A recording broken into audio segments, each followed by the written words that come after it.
Hey guys, tonight we are traveling back in time to a place that is both beautiful and deeply strange. We're heading to the free imperial city of Strasbourg, in the heart of the Holy Roman Empire, in the year 1518. Tonight, we're not just watching history, you're going to be in the middle of it. A small piece of advice: maybe do some light stretching first. You're going to need it.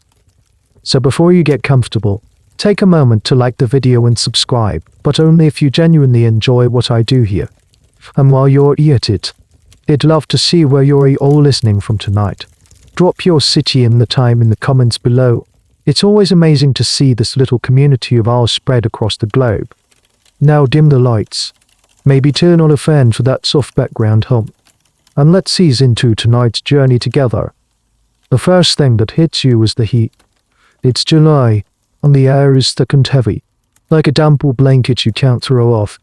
It clings to your skin, making the coarse linen of your tunic feel sticky and suffocating. You're standing on a narrow, cobblestone street, and the smells of the city are overwhelming. There's the comforting scent of bread baking in a communal oven somewhere nearby, but it's mixed with the sharp tang of the tanneries down by the river, the earthy smell of livestock, and the less than pleasant aroma of a city that has yet to discover the concept of modern plumbing. You carefully step around a murky puddle, deciding it's best not to think about its contents.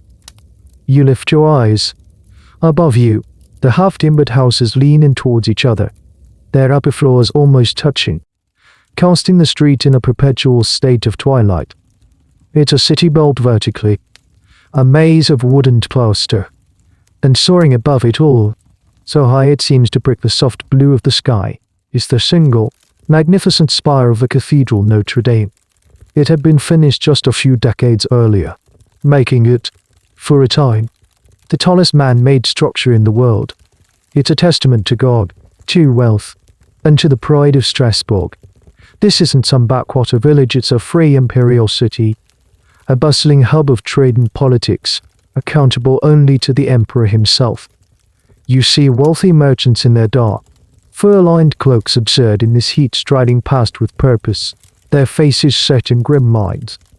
Yet, despite the grandeur and the busyness, something feels off. There's an anxiety simmering just beneath the surface, a tension in the air that has nothing to do with the oppressive heat.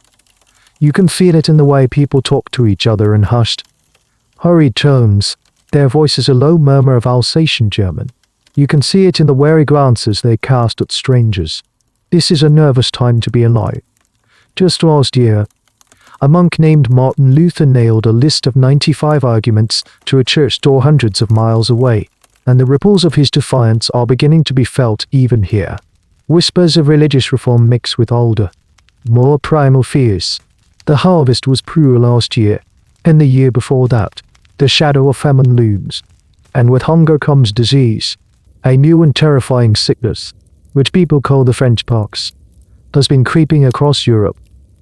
So as you walk, you feel the weight of it all: the heat, the faith, the fear. Historians still debate the exact cocktail of anxieties that simmered beneath the surface of daily life in 1518. Was it the threat of spiritual upheaval, the gnawing fear of starvation, or just the general, grinding hardship of medieval life? Whichever the cause, the pressure was building, like steam in a sealed pot. The city was a powder keg of stress, waiting for a spark. You pass by the Guildhalls, the powerful centers of commerce where the city's craftsmen, the tanners, the bakers, the boatmen govern their own affairs. These guilds are the backbone of Strasbourg. Their rules as unyielding as the stone of the cathedral. They value order, piety, and hard work above all else. There is a right way to do things, and a wrong way. A way to live, and a way to sin. The world is one of strict, established hierarchies, a great chain of being with God at the top and the dirt of the street at the bottom. Everyone has their place. You turn a corner onto a quieter lane. The Rue du Vieux Marché Grains, the old grain market street. The chatter of the main thoroughfare fades behind you, replaced by the distant clang of a blacksmith's hammer and the buzz of flies. The air here seems even heavier, more stagnant, and that's when you see her. Up ahead, A lone figure stands in a small patch of sunlight in the middle of the street. It's a woman, and she is perfectly, utterly still. For now, she stands there, a plain figure in a simple coffined dark, woolen dress. You assume she's waiting for someone. Perhaps her husband to return from the market. But she's standing directly in the center of the lane. An odd choice. You slow your pace, curious. Then it happens. A subtle tremor runs up her arm. Her shoulder gives a sharp, involuntary jerk. You might think it's just a shiver, a way to shake off a fly, but the movement is too sharp, too puppet-like. Then her left foot begins to tap, not to any rhythm you can hear, but with a life of its own. Tap, tap, tap, tap. A window screeches open in the house to her right, and a woman's head pokes out, her expression a mixture of annoyance and curiosity. Frau Troffier, she calls out. Are you well? The woman in the street, Frau Troffier, doesn't answer. She doesn't even seem to hear. Her tapping foot is joined by the other. And now her hips begin to sway in a clumsy, uncoordinated circle. It's not a dance of joy. Her face is a blank mask, her eyes fixed on something you can't see. You think, at first, that she might be drunk. It's the middle of the day, a scandal for sure, but a simple, understandable one. A little public spectacle to break up the monotony of a sweltering afternoon. But the minutes stretch on, and her movements grow more frantic. She lurches from side to side, her arms flailing as if trying to keep her balance on a tipping ship. The dust of the street puffs up around the slap of her leather shoes on the cobblestones. This is no drunken stupor. There's a desperation to it, a terrifying lack of control. A man comes rushing out of the same house she was standing in front of. A.T.S. red-faced, his apron still on. Her husband. He grabs her by the shoulders, his voice a low, angry hiss. What are you doing in the name of God? Stop this. You're making a scene. He tries to hold her still, but it's like trying to calm a spooked horse.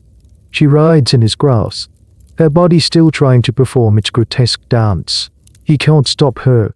This, for you and the other onlookers, is when curiosity coalesces into real concern. In 1518, a woman's public behavior was a direct reflection of her husband's authority and the piety of their household. For her to act this way was a deep and profound source of shame for him. This wasn't just an individual acting strangely, it was a crack in the social order of the street. You see the shame warring with fear on his face as he lets go, stepping back, utterly helpless.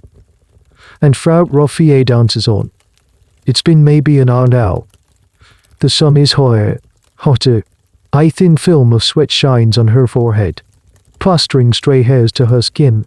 Her breath comes in ragged gasps, but her feet do not stop. They stamp and twist, her body jerking and jolting, over and over.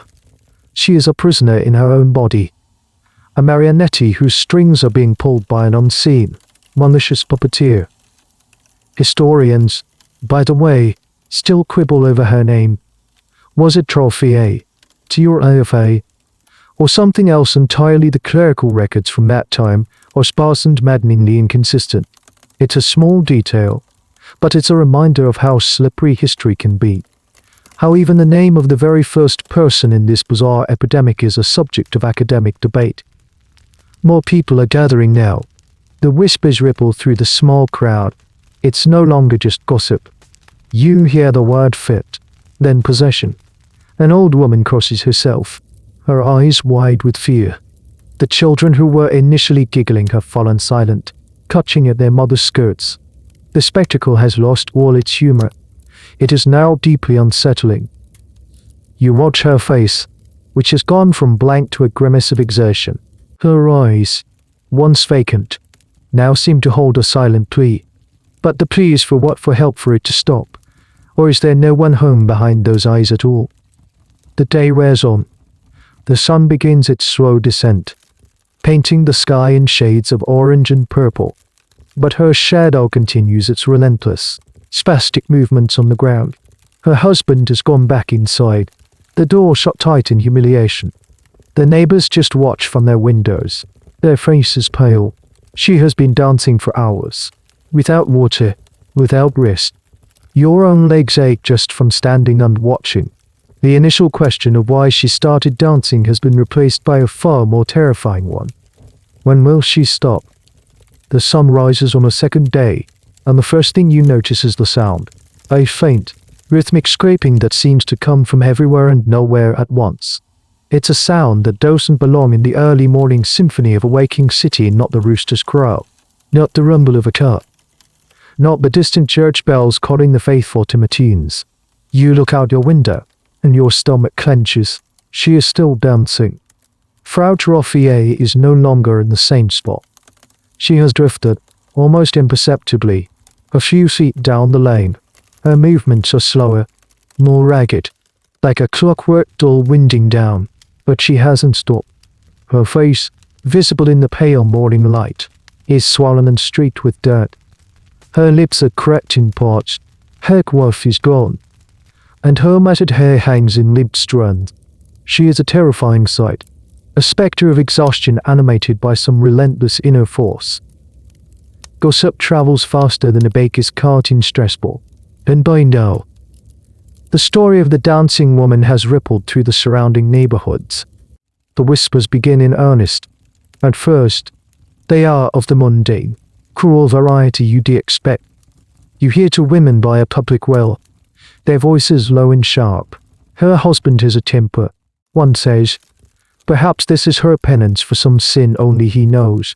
Another man, leaning against a doorway, suggests to his friend, it was the wine. The Alsatian whites are stronger than they seem. They are trying to fit this bizarre event into a familiar box: marital strife. Drunkenness, a simple plea for attention. They are trying to make it small, understandable, and most importantly, someone else's problem.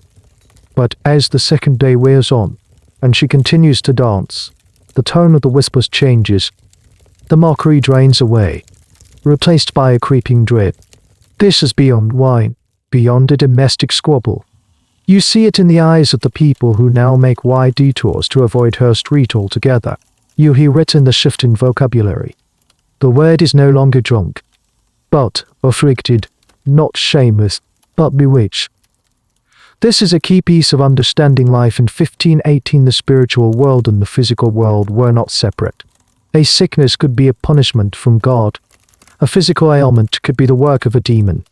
And a strange event in the street was a potential omen for the entire city.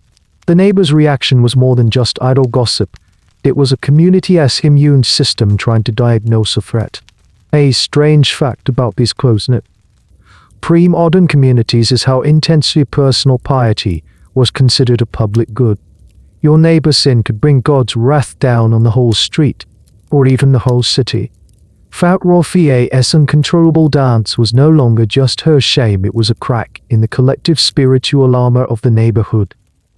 By the afternoon of the second day, a new theory is taking hold, passed from doorway to doorway in hushed tones. It is the hot blood, a man insists, puffing out his chest with the confidence of someone repeating something he heard from someone important. Her blood is overheated. It is boiling in her veins, forcing her limbs to move. This sounds more plausible, more medical. It takes the problem out of the realm of divine punishment and puts it, however clumsily, into the world of natural philosophy. Still, the more primal fears remain. An old woman tells a group of wide-eyed children a story about Saint Vitus, a saint who, if angered, could inflict a curse of uncontrollable dancing upon sinners. She points a bony finger towards Frau Roffier. See, I holy curse. She must have offended the saint. Whether this was a widespread belief before the plague started or a story that gained traction because it fit the terrifying circumstances is something historians still argue about. Did the legend create the interpretation? Or did the event breathe new life into a dormant legend? By the time the sun sets for a second time on the lone, staggering figure of Frau Roffier, the whispers have done their work. They've transformed a personal crisis into a public menace. The fear is no longer just about her, it's about contagion. Not a contagion of the body, like the pox, but something worse. A contagion of the soul. What if it can spread? What if this isn't a punishment for her sins, but a sign of God's displeasure with all of Strasbourg? The whispers have grown from a murmur into a clamor, a wave of public anxiety that is now washing up against the doors of the city's most powerful men. The problem has become too big for one small street to contain. Someone has to do something. The whispers have finally reached the ears that matter. Not the priests in their dark confessionals or the gossips at the market, but the city's magistrates and the leading members of the guilds. These are serious, sober men of commerce and law, who believe in order and reason. They gather in a cool, dull, wood-paneled room in the Theatrum, the city's administrative tower, a world away from the sun-baked, dusty street where Frau Roffier continues her horrifying marathon. You are a fly on the wall in this room. The air is thick with the scent of old paper, beeswax, and the faint, sweet smell of spiced wine. The men sit around a heavy oak table, their faces etched with concern. They are dressed in the dark, heavy fabrics of their station, a visual representation of their gravity and importance. For them, Frau Roffier is not just a suffering woman, she is a problem, a disruption, an untidy loose thread in the carefully woven fabric of their city. And it needs to be dealt with, swiftly and decisively. The city's chief magistrate, a man with a neatly trimmed grey beard and tired eyes, taps his fingers on the table. So, he begins, his voice low and rumbling. We are all in agreement. The priests have been consulted. They find no definitive signs of demonic possession. No blasphemies, no speaking in tongues, no unnatural strength beyond this. Hindrance. This is a crucial point. If it were possession, the solution would be clear exorcism. The church would handle it. But the priests are hesitant, unwilling to declare a supernatural cause without more evidence. This leaves the city council in a difficult position. If it's not a spiritual problem, it must be a physical one, a medical one. And so, they turn to the city's physicians. These are not doctors in the modern sense. They are learned men, educated in the classical theories of Galen and Hippocrates. Their understanding of the human body is based on the system of the four humours: blood, phlegm, yellow bile, and black bile. A healthy person is one in whom these four fluids are in perfect balance. Sickness is simply an imbalance. Too much phlegm gives you a cold. Too much black bile leads to melancholy. It's a neat, elegant system that has explained the world for over 1,000 years. A physician, a slim man with a scholar's stoop, rises to address the council. He clears his throat. Gentlemen, he says, his voice reedy but confident. After careful consideration of the accounts, and in line with the most respected medical treatises, we believe this to be a natural ailment. It is a case of chorea naturalis. He lets the Latin term hang in the air for a moment, lending it weight and authority. It is caused by an excess of hot, sanguine humor. In layman's terms, hot blood. You see the men around the table nod slowly. Hot blood. It sounds logical. The summer is brutally hot. The woman is dancing. A hot activity. It fits. The diagnosis stakes are terrifying. Inexplicable event and gives it a name. Cause. It domesticates the horror. The blood in her brain has become overheated. The physician continues, warming to his subject. This excess heat agitates the humerus, causing the limbs to move erratically, without the direction of the rational mind. He explains that this is a known, if rare, condition. Historical medical texts do mention conditions involving involuntary movements, though nothing quite on this scale. Now comes the crucial question from the magistrate. And the cure. Doctor, what is the prescribed cure for this? Hot blood. The physician pauses. He is about to give a piece of advice that will echo through history as one of the most calamitous medical recommendations ever made. The cure, he says, with the full confidence of his profession, is prescribed by the very nature of the disease. The patient is dancing because her body is trying to expel the excess heat. The humors are agitated, and they must be danced out. The fever must be burned away through exertion. He leans forward, his eyes gleaming with the certainty of his logic. We must not hinder her. We must, in fact, encourage her. The cure for the dancing is more dancing. You can feel the collective sigh of relief in the room. It's a solution. An active, logical, medical solution. It's not a curse to be prayed away or a demon to be cast out. It is a fever to be sweated out. A beautifully simple, horribly wrong idea. This hot blood theory wasn't some fringe idea. It was the mainstream medical science of the day.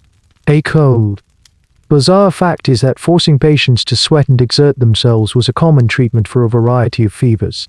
The physicians of Strasbourg were not being deliberately cruel, they were applying the best science they had. A debate that historians still have is whether this diagnosis was purely a medical conclusion, or if it was also a convenient social one, by declaring it a natural disease. The council reclaimed authority from the church, avoided the terrifying implication of a divine curse on their city, and framed the problem as something that could be managed by civic action. The magistrate turns to his colleagues. You've heard the doctor. It is a natural illness. The cure is to let it run its course. He looks out the window, towards the city he is responsible for. We will provide a space. We will help this affliction burn itself out. The decision is made. The sole, formidable, and fatally flawed authority of the city of Strasbourg is about to be brought to bear on Frau Roffier. They were going to help her dance. The decision, once made, is implemented with startling efficiency. You would think a city bureaucracy from 500 years ago would be slow and creaky. But when the powerful guilds and the magistrate agree on a course of action, things happen fast. The problem, as they see it, is twofold: public order and public health. Frau Roffier is solitary. Chaotic dance is a disruption. It's unsightly, it's frightening, and it's happening in a narrow, uncontrolled space. If she is to be cured through dancing, then it must be an organized, supervised, and public affair. The town crier is summoned. H.E.S. a man with a booming voice and a bell. The 16th century equivalent of a push notification. You see him striding through the main squares, ringing his bell to draw a crowd, and then unfurling a scroll. His voice echoes off the timber-framed houses. Clergy, clergy. By order of the Honorable City Council and on the advice of our most learned physicians. He announces the official diagnosis: a natural illness caused by hot blood. He explains the prescribed treatment: the affliction must be danced away. And then comes a truly astonishing part of the proclamation. Not only will the city allow the dancing, they will facilitate it. They are turning a medical crisis into a city-sponsored event. You can see the mix of confusion and relief on the faces of the listening townsfolk. On one hand, it's utterly bizarre. On the other, it's an official plan. It comes from the authorities, the men in charge. It replaces the terrifying, whispered theories of curses and demons with a calm, if strange, medical procedure. For many, this is a comfort. The leaders know what they're doing. There is a plan. The plan itself is a masterclass in well-intentioned absurdity. The first step is to move Frau Roffier. You watch as a group of city guards, looking deeply uncomfortable, are dispatched to her street. They don't restrain her, but rather thank her, gently guiding her stumbling, shuffling dance out of the narrow lane and towards a more open, public space. They clear a path for her, turning her agonizing ordeal into a surreal parade. The destination is one of the city's open-air markets. By the next day, the plan escalates. The city's powerful guilds are ordered to take part. The Guild of Carpenters is instructed to clear out the large, cavernous hall of their guild house, a space normally reserved for meetings and banquets.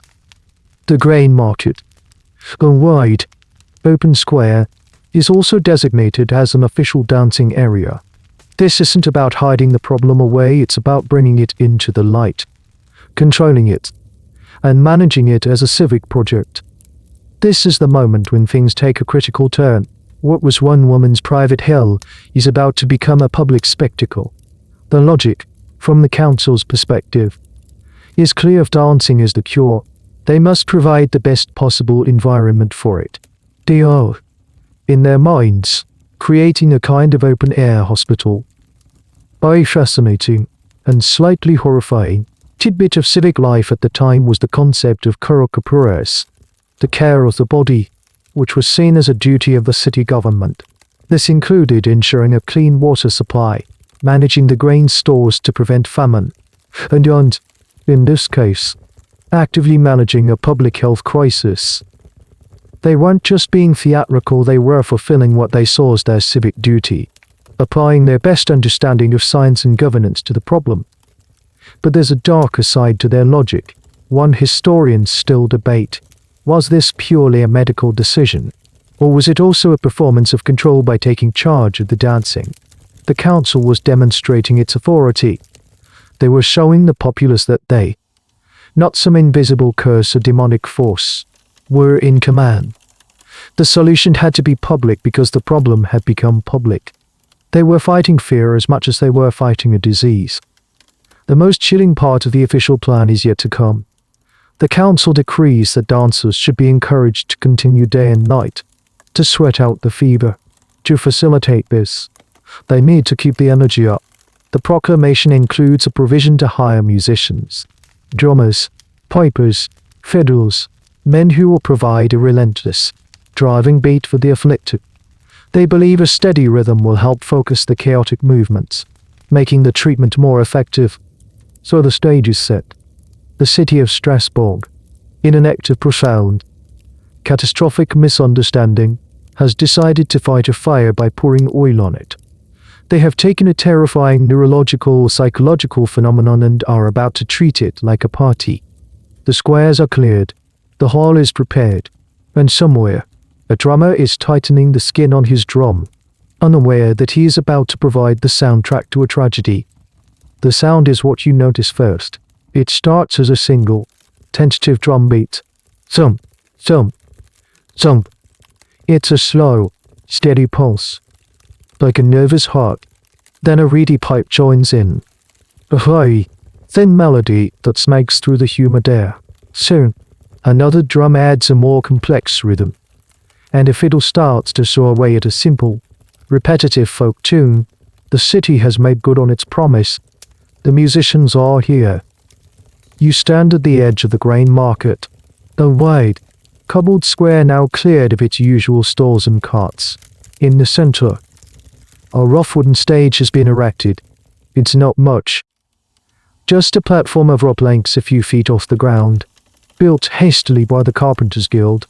It's there for a purpose: to elevate the dancers, to make the treatment visible to all. It turns a medical procedure into a theatrical performance. On that stage is Frau Roffier. It's been days now, and she is barely recognizable. Her movements are no longer the violent jerks of the first day, but a shambling, shuffling parody of a dance. Her head hangs low, her body slumped with a weariness that goes beyond simple exhaustion. She is a hollowed-out shell. And now, she has a soundtrack. The music is relentless. The drummers, paid by the city, play in shifts. There is never silence. The beat goes on, echoing off the surrounding buildings. A constant, inescapable presence. It burrows into your mind, a driving, hypnotic rhythm that you can feel in your chest. The city authorities, in their wisdom, believe this beat will guide the dancers' flailing limbs into a more orderly, therapeutic motion. They believe the music is medicine. For the first day or two, it's just Frau Roffier and a handful of others. A young man, a shoemaker's apprentice, had been the next to join, his body starting to twitch and jerk as he stood watching her. Then a woman who sold vegetables at the market. One by one, they stumble into the square, their bodies seemingly captured by the same invisible force. They are guided, either by city guards or their own frantic families. onto the stage or into the cleared space in front of it. There are perhaps a dozen of them now. A small, sad troupe performing their bizarre, involuntary ballet. The citizens of Strasbourg watch. At first, there's a morbid curiosity. It's a spectacle, a diversion from the grind of daily life. They line the edges of the square. Their faces are a mixture of pity, fear, and a strained, nervous excitement. The music makes it feel almost like a festival, a twisted, macabre carnival. You see people tapping their feet to the rhythm, almost unconsciously, before catching themselves with a shudder. A lesser known, and deeply ironic detail from this event is that some historical accounts suggest the authorities also hired strong men to hold the dancers up. When a dancer's legs would begin to fail from sheer exhaustion, these hired helpers would prop them up under the arms, keeping their feet moving, bouncing them in time with the music. They weren't trying to be cruel. In their framework, if a dancer stopped, the hot blood would pool, the fever would linger. The cure required continuous motion, even if the body had already given up. They were, in the most literal sense, forcing people to dance themselves to health. As the days turn into a week, the atmosphere in the square begins to change. The novelty wears off, and the grim reality sets in. The stage is no longer a curiosity, it is a place of suffering. The music is no longer a festive tune, it is a funeral dirge with a frantic beat. And the number of dancers is growing. Historians still debate the mechanism of the contagion. Was it purely psychological? Did the sight of the dancers, combined with the hypnotic music and the intense social anxiety, trigger a similar hysterical state in susceptible onlookers? The concept of mass psychogenic illness, or collective hysteria, suggests that in a high-stress environment, physical symptoms can spread through a population without any infectious agent. The stage and the musicians, designed as a cure, had become the most effective possible incubator for the plague. They had created a powerful engine of suggestion. You see a woman at the edge of the crowd, her hand over her mouth, her eyes wide with terror as she watches the dancers. She starts to tremble, she takes a step back, then another, as if trying to flee. But her feet seem to have other ideas. A shuffle, a twitch. She calms her other hand over her leg, as if to hold it still, but it's no use. She gives a small, terrified cry as her body lurches forward, pulled by invisible strings toward the stage. The crowd parts before her, a wave of fear rippling outwards. Another one. The beat goes on. Thump, thump, thump, thump. The cure is working its terrible, deadly magic. The beat is the pulse of the city now. It's the first thing you hear in the morning and the last thing you hear at night. The steady, percussive rhythm has become the backdrop to every moment of your life. You try to eat, and the thumping of the drums seems to vibrate through your spoon. You try to pray, and the high-pitched wail of the pipes intrudes on your thoughts. There is no escape. The music is everywhere, and so is the dancing.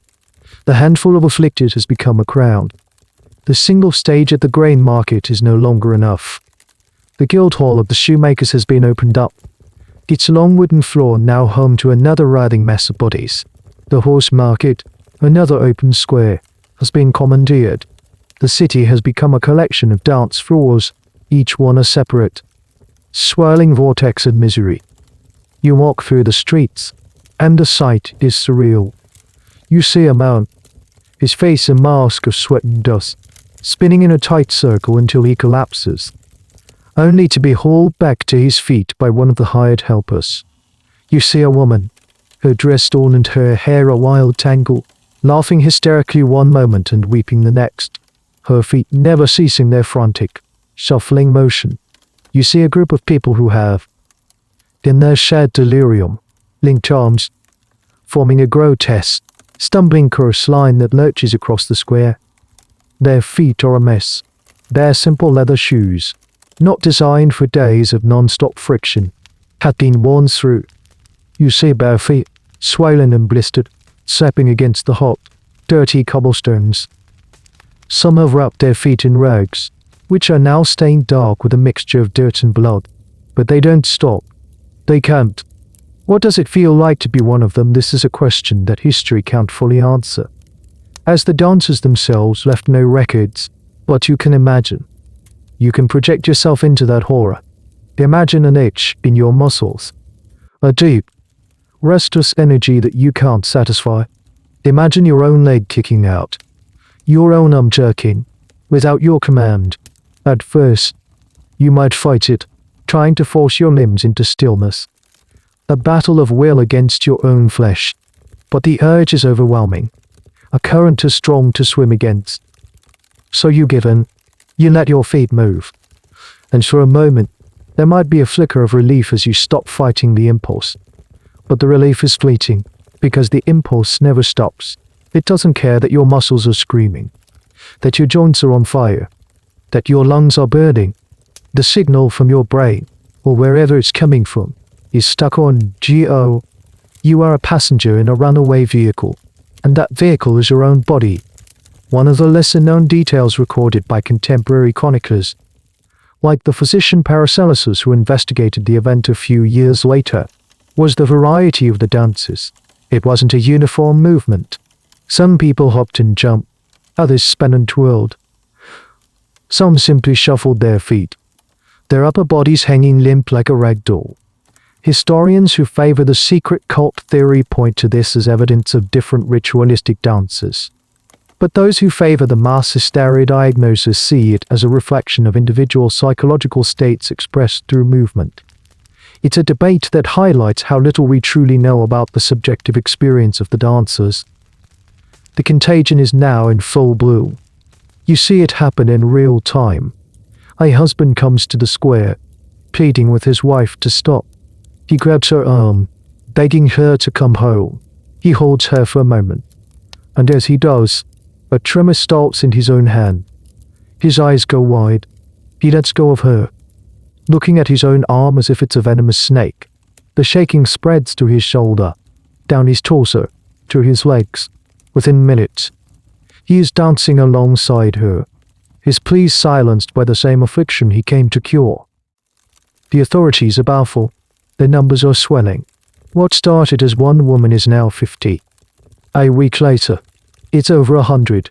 The city's cure is not only failing, it is actively fueling the epidemic. The stages, the music, the public spectacle, it all acts as a powerful suggestion, drawing more and more vulnerable, stressed out citizens into its vortex. The relentless beat of the drums no longer sounds like a cure. It sounds like a call, or summons, drawing the afflicted to their strange, exhausting doom. It happens on a brutally hot afternoon, about a week and a half into the city-sponsored dancing. The sun hangs high in the hazy sky, a merciless white orb. The air in the grain market is thick with the smell of sweat and dust and the unending, monotonous drone of the pipes and drums. The crowd of dancers, now numbering well over 100, shuffles and spins under the heat. Their movements are ragged. Their faces are gaunt. Their eyes hollow. You are watching from the relative shade of a nearby archway, the stone cool against your back. You've become numb to the spectacle, the horror fading into a grim, daily reality. Then, in the center of the throng, a man falters. H.E.S. middle age. A baker by the look of his once white, now filthy apron. H.E.S. been dancing for at least 4 days straight.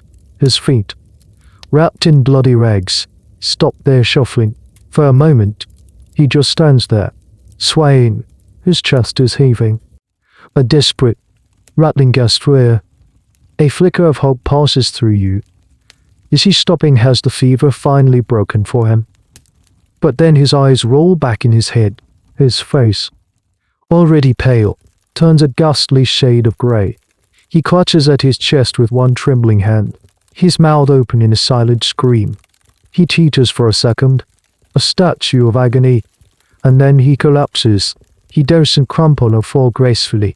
He topples over like a felled tree, hitting the cobblestones with a sickening, heavy thud. A space immediately clears around him. The other dancers, lost in their own private worlds of torment, don't seem to notice. They just stumble and jerk around the newly formed obstacle on the ground. But the onlookers, the city guards, the hired helpers, they see it. I gardened one of the strong men rush forward. They roll the baker onto his back. There is no breath, no movement. His eyes stare, unseeing, at the cruel sun. A hush falls over the spectators closest to the scene. The music, for a moment, seems to falter as even the drummers crane their necks to see what has happened. The man is dead. He didn't die of a curse. He didn't die of a demon. He died of a heart attack, or perhaps a stroke, or simple, complete, and total exhaustion. His body, pushed relentlessly for days without adequate food, water, or sleep, had simply given out. The machine had broken. This is the moment the city's narrative shatters. The cure has produced its first corpse. The well-intentioned, medically approved plan has resulted in death. The carefully constructed logic of the authorities that dancing sweats out the fever is exposed as a fatal fantasy. You can't sweat out a heart attack. You can't dance away a stroke. Another person collapses later that day, and tomorrow the next. The numbers start to climb. Contemporary accounts, written by men like the chronicler I am Ellen and the physician Paracelsus, state that at the plague's peak, as many as 15 people were dying each day.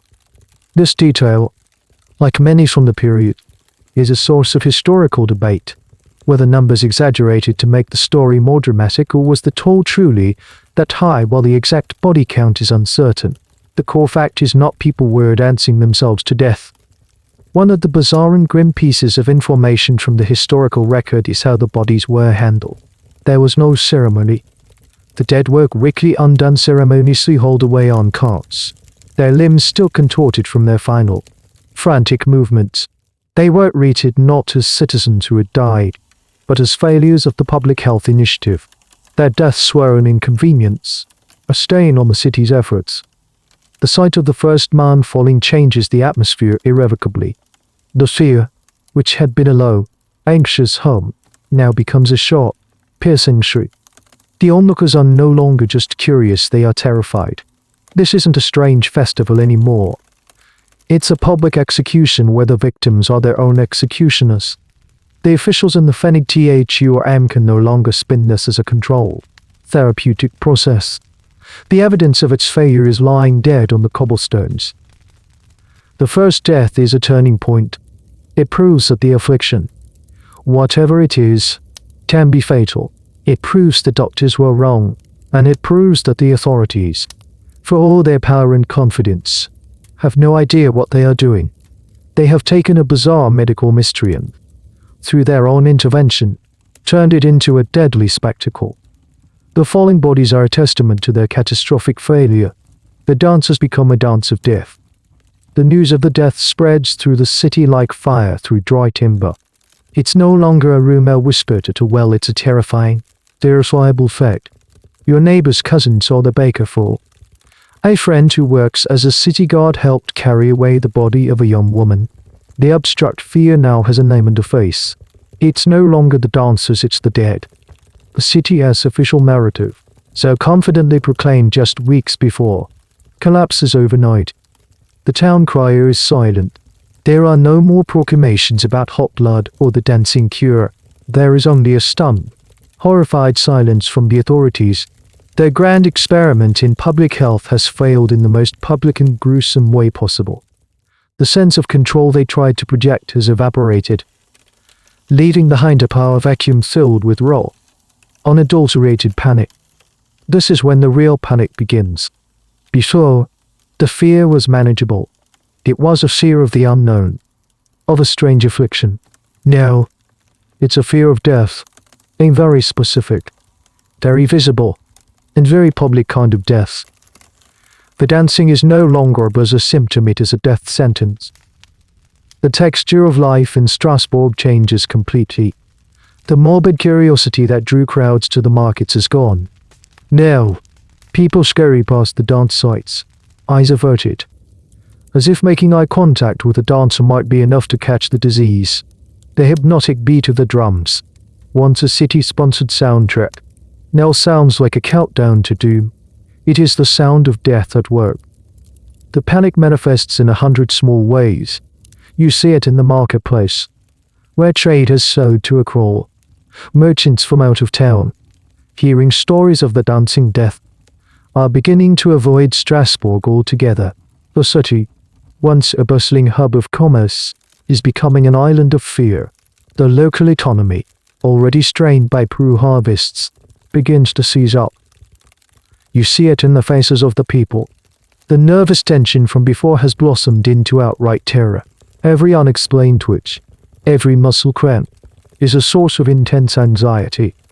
You see a man rob a crate of vegetables, and for a terrifying second, everyone around him freezes, watching to see if his fumbling was an accident or the beginning of the dreaded dance. A child, playing and hopping in the street, is quickly snatched up by a terrified mother, her face pale with fright. Joyful, spontaneous movement has become suspicious. A little-known aspect of the city's response at this stage was the implementation of a ban on, of all things, music and public dancing. In a stunning reversal, the very cure they had promoted was now outlawed. The magistrates issued a new decree, forbidding any drumming, piping, or revelry. The hired musicians were dismissed, their wages paid in a city that now looked upon them with suspicion. It's a moment of profound historical irony. The same authorities who hired musicians to encourage dancing were now threatening to fine or imprison anyone who dared to play a tune. This wasn't just a policy change, it was a desperate, panicked admission of their complete and utter failure. Historians who study mass panic events note a common pattern when official leadership fails. People create their own, often more extreme, explanations and solutions, with the hot blood theory discredited by the mounting death toll. The original, primal fears come roaring back. This isn't a natural disease. The whispers of curses and divine wrath return. But this time they are not whispers. They are shouts. They are the dominant theory on the street. The failure of the city as secular, scientific approach creates a vacuum, and faith in its most fearful form rushes in to fill it. The panic is no longer just about a strange disease. It is a spiritual crisis. People look at the dying dancers. They look at the failed harvests. They think of the whispers of religious turmoil from Germany, and they see a pattern. It is a sign of God's anger. It is the beginning of the end times. The apocalypse is not a distant prophecy, it is happening now. In our streets, to the sound of shuffling, dying feet. The panic has reached its peak.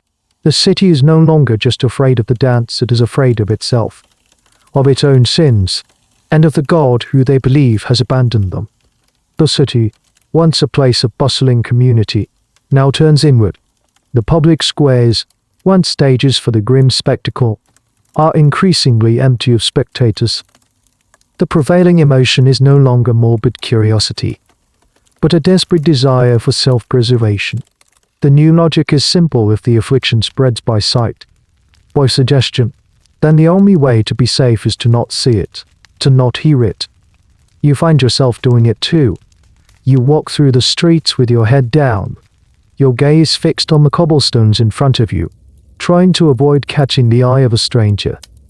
You start taking the long way around, using the narrow back alleys to get where you need to go, avoiding the main thoroughfares and the open markets where the lost.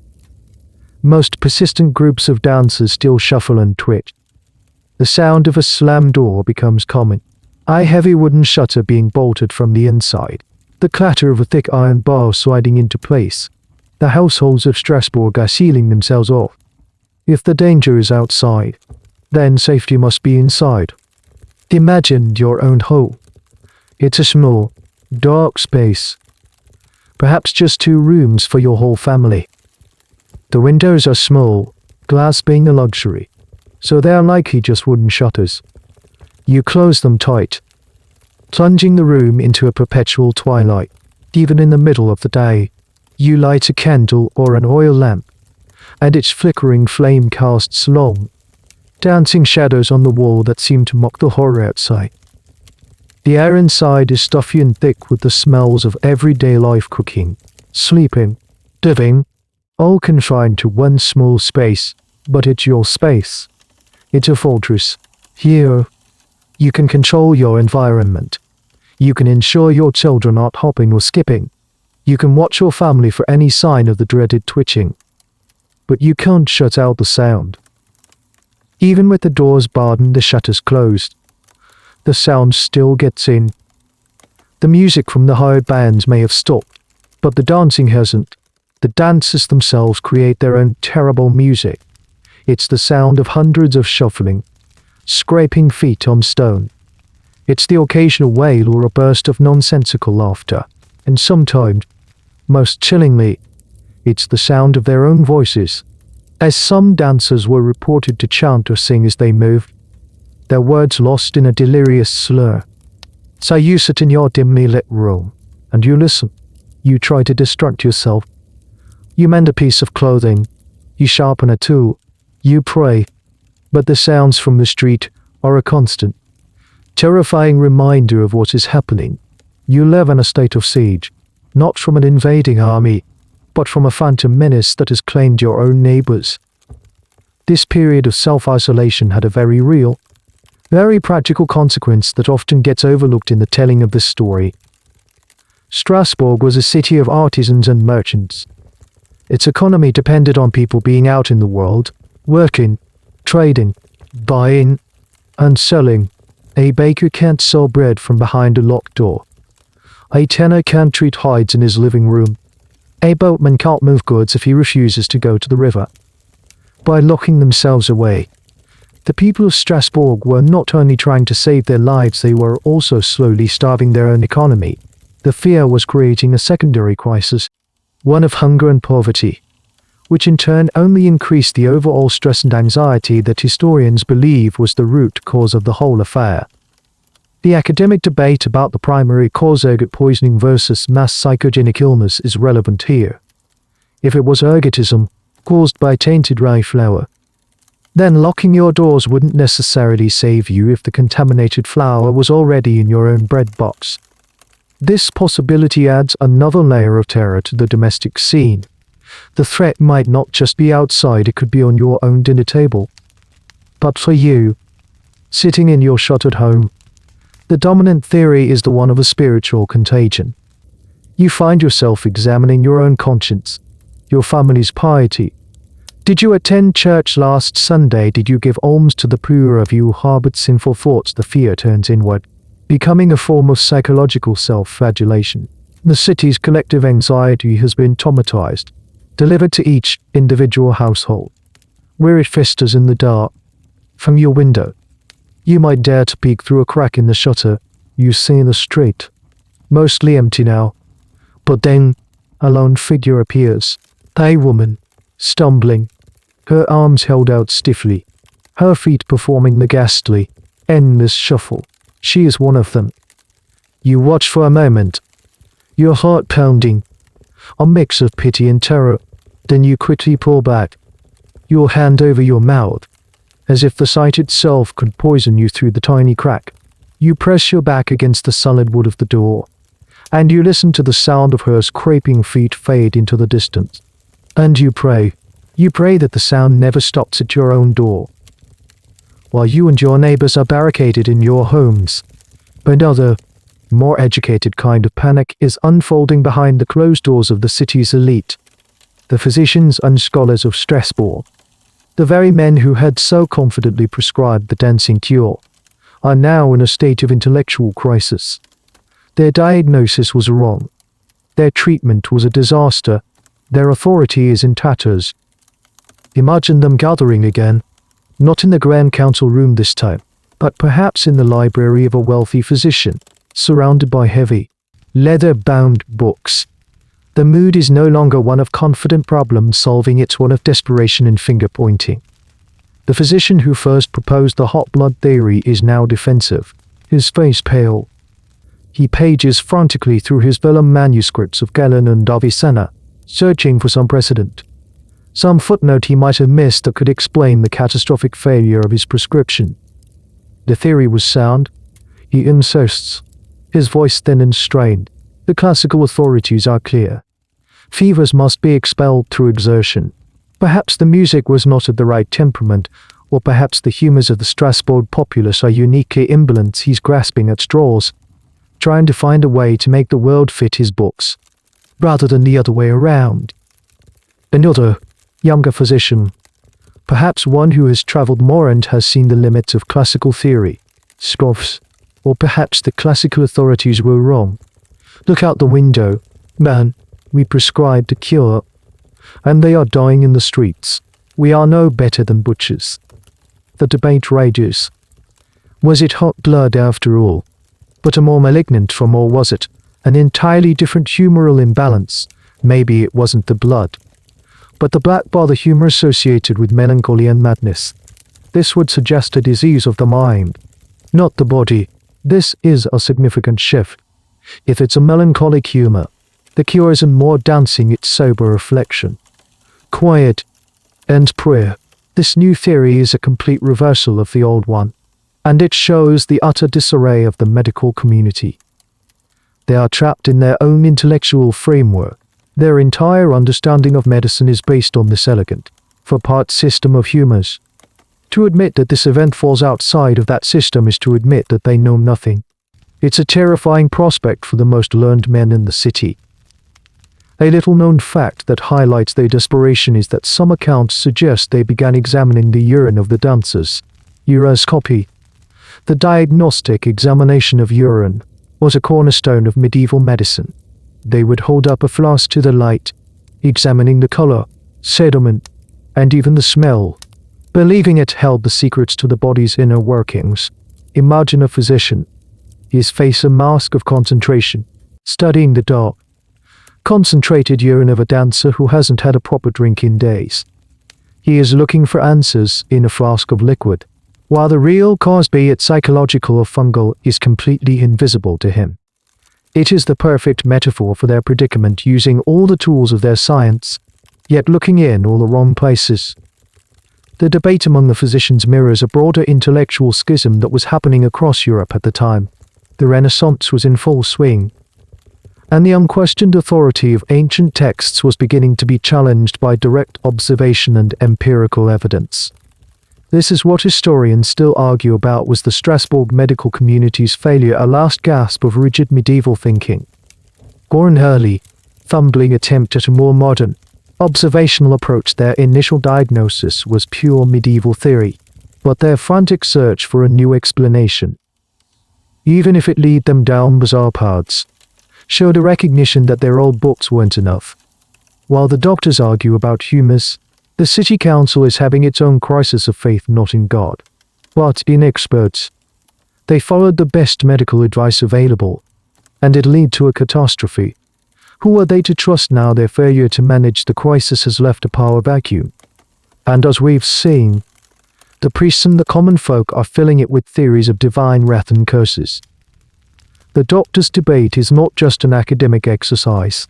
It has real consequences, because they cannot agree on a new, unified natural explanation. They lose their voice in the crisis. They cannot go to the magistrate with a confident new plan. Their disarray and helplessness cede the narrative entirely to the supernatural. The failure of science, as it was then understood, is what paves the way for the next, equally desperate, and even stranger phase of the city's response.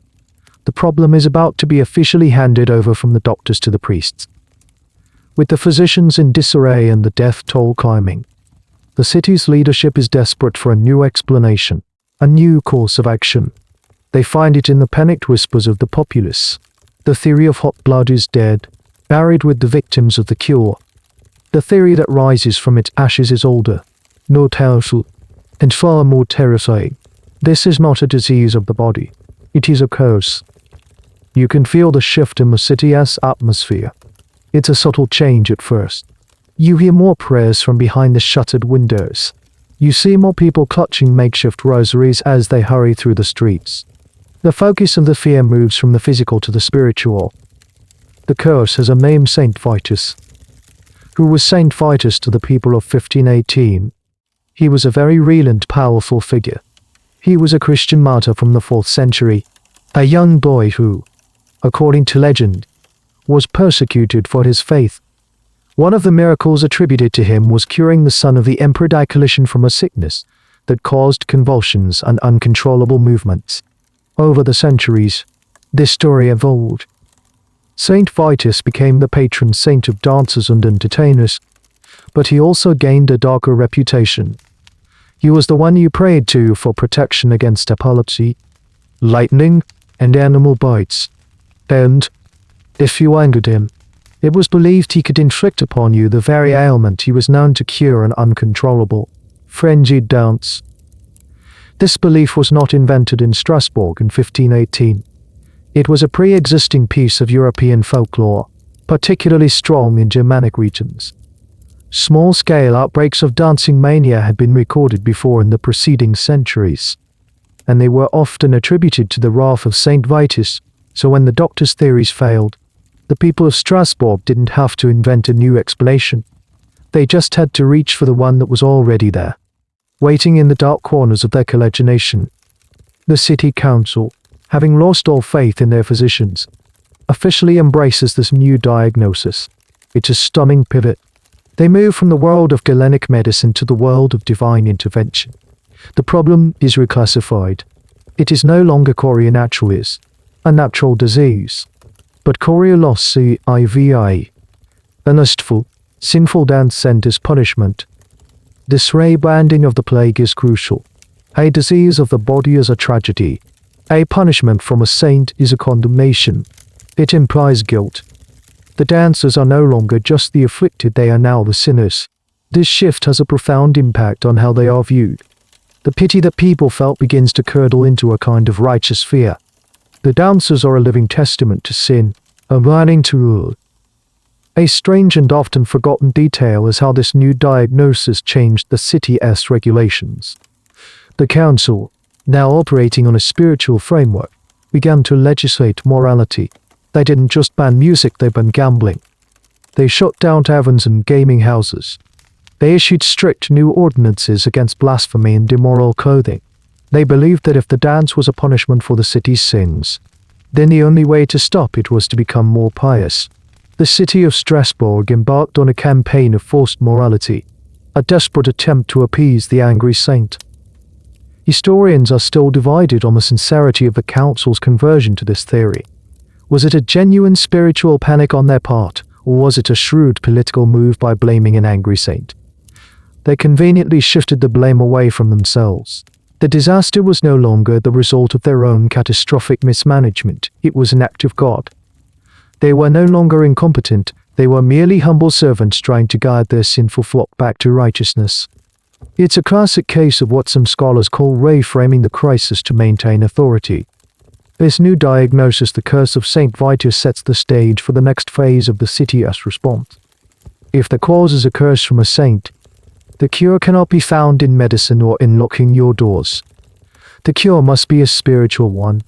It requires penance, prayer, and pilgrimage. The authorities are about to embark on yet another grand, organized, and ultimately disastrous plan. But this time, they won't be building stages for the dancers. They will be marching them to a shrine. As the theory of Saint Vitus' curse solidifies into official dogma, a chilling piece of folklore begins to circulate with renewed vigor. It's a story whispered to children to make them behave, a tale told by grandmothers by the dim light of the hearth. It's the legend of the red shoes. The story varies in the telling, as all folk tales do, but the essence is this: in a time of sin and moral decay, the angry Saint Vitus would send a pair of enchanted red shoes to the earth. Sometimes they would appear on your doorstep. Sometimes they would be offered by a mysterious stranger. If you were vain or prideful enough to put them on, you would be forced to dance. The shoes would take control, leading you on a frantic, horrifying journey through towns and forests, never allowing you to rest, until you collapsed and died of exhaustion. The red of the shoes, it was said, was the color of sin, of vanity, and ultimately, of the blood you would sweat in your final, agonizing hours. You hear this story everywhere now. It's no longer just a children's cautionary tale, it has become a powerful symbol for the plague itself. The dancers may not be literally wearing magical red shoes, but the metaphor is potent. They are being driven by a force they cannot control, a punishment for some hidden vanity or sin. This legend has a tangible effect on the city. The color red, normally a popular and vibrant color for clothing and accessories, suddenly becomes suspect. You see women putting away their red ribbons and scarves. A pair of fine, dyed red leather shoes, once a sign of wealth and status, now seems menacing. The color becomes a magnet for superstitious fear. The legend of the red shoes is a classic example of a moral panic narrative. It takes a complex, frightening event and boils it down to a simple, moralistic formula and leads to punishment. It's an easy story to understand and an easy one to spread. It also serves a social function. It reinforces the community's moral code by providing a terrifying example of what happens when you transgress it. A fascinating, and somewhat controversial, side note is the connection some scholars have tried to draw between these legends and the later, more famous fairy tale of the red shoes written by Hans Christian Andersen in the 19th century. While Andersen's tale is a literary creation, it pulls from the same deep well of European folklore about cursed dances and the sin of vanity. The idea of being forced to dance to your death by a pair of shoes was a powerful and persistent folk motif long before it was a fairy tale. The debate among folklorists continues. Is Andersen's story a direct descendant of the street Vitus legends, or just a parallel expression of a similar psychological fear? The authorities, now fully committed to the supernatural explanation, do nothing to dispel these stories. In fact, they leverage them. The legend of the red shoes becomes an unofficial part of their campaign of public morality. It's a tool for social control. The fear of the curse, embodied in this vivid, terrifying story, is a more effective deterrent to sin than any city ordinance. For the dancers themselves, this new narrative is a final, cruel twist. They are already suffering physically, trapped in their own bodies. Now, they are also condemned morally. They are no longer just sick, they are the wicked, the vain, the ones who metaphorically put on the red shoes. Their families, already dealing with the horror and shame of the affliction, now have to bear the public stigma of having a sinner in their midst. Imagine being the husband or mother of a dancer. You look at your loved one, their body emaciated, their feet bloody, and you are torn. Your heart breaks for their suffering. But a small, fearful voice in the back of your mind, fed by the sermons and the stories, asks, what did they do to deserve this? What secrets did they commit? The curse narrative drives a wedge of suspicion and fear even between the most intimate family members. The legend of the red shoes, therefore, is more than just a spooky story. It's the psychological engine of this new phase of the plague. It provides a simple, terrifying explanation for the inexplicable.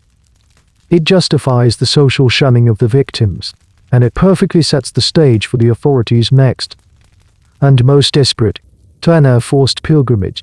If the dancers are sinners punished by a saint, then they must be taken to that saint's holy place to beg for forgiveness. They are about to be marched out of the city, on their bloody, head-moving feet, in search of a miracle. The city council's new plan is born from a blend of desperation, piety, and a pragmatic desire to get the problem out of sight. The dancers have become a gruesome and constant reminder of the city's failure and God's displeasure. If they cannot be cured within the city walls, they must be taken elsewhere. The diagnosis is a holy curse. So the solution must be a holy quest. They decide to send the dancers on a forced pilgrimage. The destination is a small, remote chapel dedicated to Saint Vitus, nestled in the Vosus Mountains, near the town of Savendy. It's a journey of about 25 miles or 40 kilometers. For a healthy person on foot, it would be a long, arduous day's walk. For people who have already been dancing for days or even weeks, who are malnourished, dehydrated, and utterly exhausted, it is an almost unimaginable ordeal. The logistics of this plan are grim and bizarre. This is not a gentle, voluntary pilgrimage. The remaining dancers, now numbering in the hundreds, are rounded up. You watch as city guards, their faces set in grim lines, herd the twitching, stumbling people together. It's a chaotic and pitiful sight. The dancers are not a cohesive group, they are a collection of individuals locked in their own private torment, oblivious to the commands being shouted at them. So the city improvises. They load the most exhausted dancers onto cots and wagons. There's no comfort here, they are piled in like sacks of grain, their limbs still jerking on, flailing in the confined space. For those who can still walk, their pilgrimage is more of an escorted march. Guards flank them, not to offer aid, but to keep them moving in the right direction and to prevent them from stumbling off into the fields or collapsing in a ditch. This entire operation is funded by the city. The same treasury that paid for the musicians and the stage is now paying for the wagons, the guards, and the provisions for this grim exodus. It's a testament to how desperate they are to solve the problem. A little known and rather poignant detail from the records is that the city also provided the dancers with new shoes. On the surface, this seems like an act of charity. Their old shoes were destroyed, their feet were bloody. But given the context of the Red Shoes legend, this act takes on a darker, more complex meaning. The city is literally reassuring the people they believe are cursed for their vanity, sending them on a penitent journey in new footwear. Historians debate the primary motivation for this pilgrimage. Was it a genuine act of faith? Did the magistrates truly believe that bringing the sinners to the shrine of the offended saint was the only way to appease him, unlift the curse, or was it a more cynical act of social cleansing by marching the dancers out of Strasbourg? They were effectively removing the most visible and disturbing symptom of the city's crisis. They were cleaning house, exporting the problem beyond the city walls, out of sight, out of mind. Most likely, it was a mixture of both. The people of 1518 did not have the modern separation between sincere faith and pragmatic action. To them, appeasing a saint and restoring public order were two sides of the same coin. They could be both genuinely pious and brutally pragmatic at the same time. For the families of the dancers, this is a moment of profound despair. They watch as their loved ones, their wives, husbands, sons, and daughters are herded out of the city gates like livestock. They don't know if this journey is a cure or a death march. They hand up small bundles of food or a flask of water to the guards, pleading with them to look after their relatives, but they know that once the procession is gone, they will have no news. You stand by the city gate and watch the strange procession depart. It's a slow, shambling column of misery, the rattling of the wagons, the shouts of the guards, and the incessant, shuffling sound of hundreds of feet moving without rhythm or reason. It feels like an army of the damned being marched into exile. As they pass through the gate and onto the dusty country road, a strange quiet begins to fall over Strasbourg for the first time in over a month. The silence is a relief, but it is also heavy with guilt and uncertainty. The city has cast out its afflicted. Now, all it can do is wait, and pray that their plan, this desperate, cruel, and pious gamble, actually works. The journey begins. The great, grim procession shuffles out from the stone gates of Strasbourg and onto the dusty, sun-baked roads of the Alsatian countryside. For you, remaining in the now eerily quiet city, the dancers are gone. But for them, the ordeal has just entered a new and brutal phase. Let's travel with them. Imagine you are not one of the dancers, but a reluctant guard, or a cart driver paid a few extra coins for this miserable job. The first thing you notice is the sun. There is no shade from the leaning houses of the city, only the vast, open sky and the relentless July heat.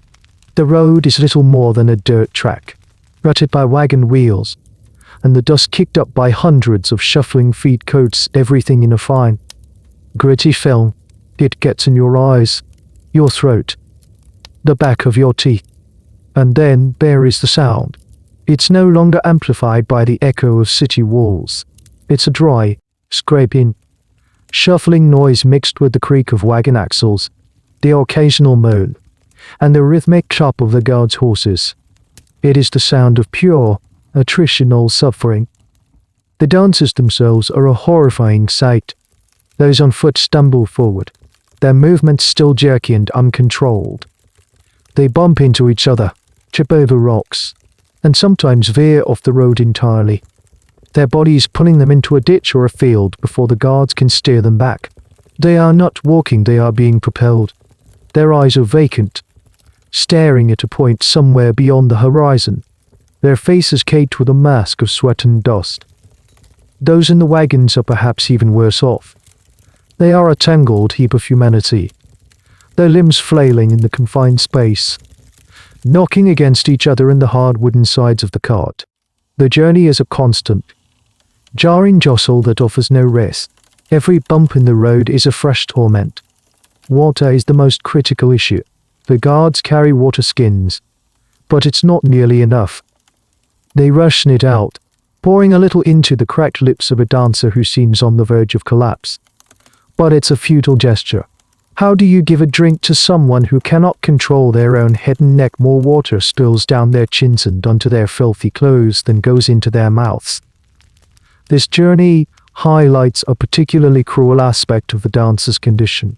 Their bodies are screaming for rest, for water, for fuel. But the part of their brain that should respond to these signals has been hijacked. They are trapped in a feedback loop of exertion and exhaustion, and this forced march is pushing them far beyond the limits of human endurance. A small, sad detail that some chroniclers noted was the state of their feet. The new shoes provided by the city, meant as an act of either charity or symbolism, quickly became instruments of torture.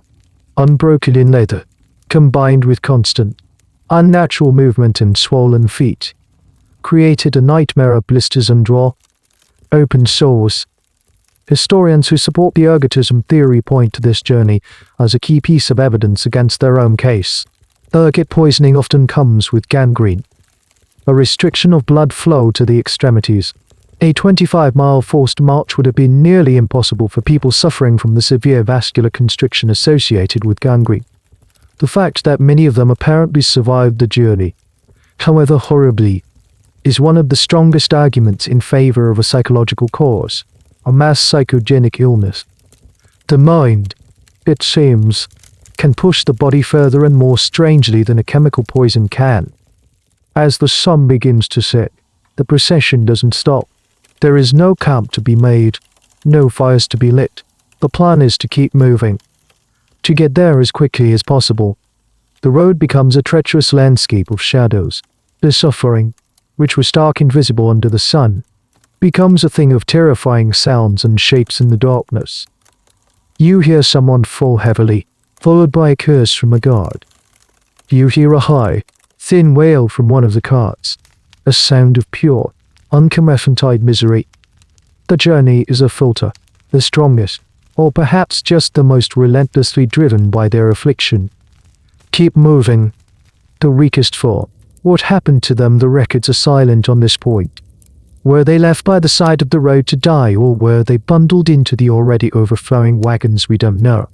The march to the shrine was, in itself, a brutal form of natural selection. Only the most durable of the afflicted would even make it to their supposed salvation. For some, the painful road to the shrine was the end of the road entirely. After what feels like an eternity of dust, darkness, and despair, they arrive. The air changes first. It grows cooler, thinner, and carries the clean, sharp scent of pine needles and damp earth. The road, which was a flat, monotonous track, begins to climb, winding its way into the forested foothills of the Vosges Mountains. And then they see at the shrine of Saint Vitus. It's not a grand cathedral like the one in Strasbourg. It's a humble, rustic chapel, built of rough-hewn local stone, nestled in a clearing. Beside it, there is a cave, a dark opening in the rock face, which local legend claims the saint himself once visited. This is the holy ground. This is the place of the supposed cure. The procession halts. The guards, their faces etched with weary relief, begin the monumental task of unloading the wagons and organizing the shambling crowd of dancers. The survivors of the journey are a truly wretched sight. They are gaunt, filthy, and their new shoes are shredded and blood-soaked. Yet, their bodies still twitch and jerk, a testament to the terrible persistence of their affliction. Local priests, alerted to their coming, emerge from the chapel. They are stoic mountain clerics. Their expressions a mixture of pity and stern authority. They are here to perform a ritual, one that has been carefully prescribed and paid for by the Strasbourg Council. The ritual begins. The dancers are laid, or in many cases, carried, before the entrance to the holy cave. A mass is said in Latin. Incomprehensible words washing over the afflicted. The smell of incense, thick and sweet, fills the mountain air, a stark contrast to the stench of sweat and sickness that hangs over the crowd. Then comes the most peculiar part of the ceremony. The priests bring out small wooden crosses and, most significantly, pairs of red shoes. This detail is recorded in several chronicles and remains one of the most baffling, unsymbolic elements of the entire saga. Each dancer, in a moment of bizarre, solemn theatre, has their bloody rags and ruined shoes removed. Their feet are wiped clean, and the new red shoes are placed upon them. It's a powerful, resonant moment.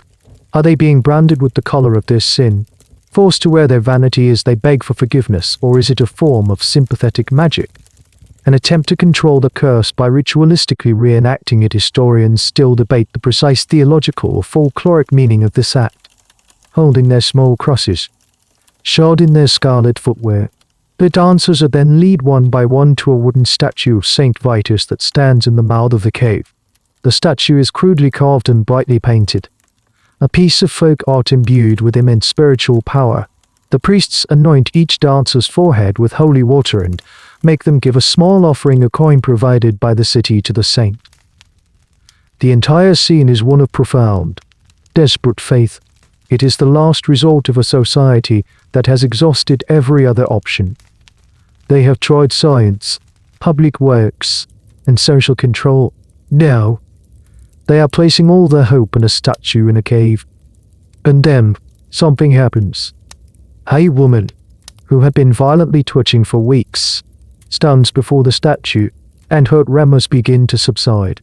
Her flailing arms slowly lower to her sides. Her feet, shod in their new red shoes, shuffle to a halt. She blinks, her eyes slowly focusing as if waking from a long and terrible dream. She looks down at her own still hands, then at the priest, a look of utter bewilderment on her face. She sways and collapses, not from a heart attack, but from a wave of overwhelming, bone-deep exhaustion that her body had not allowed her to feel for a month. Another man stops, then a teenage girl, here and there within the crowd.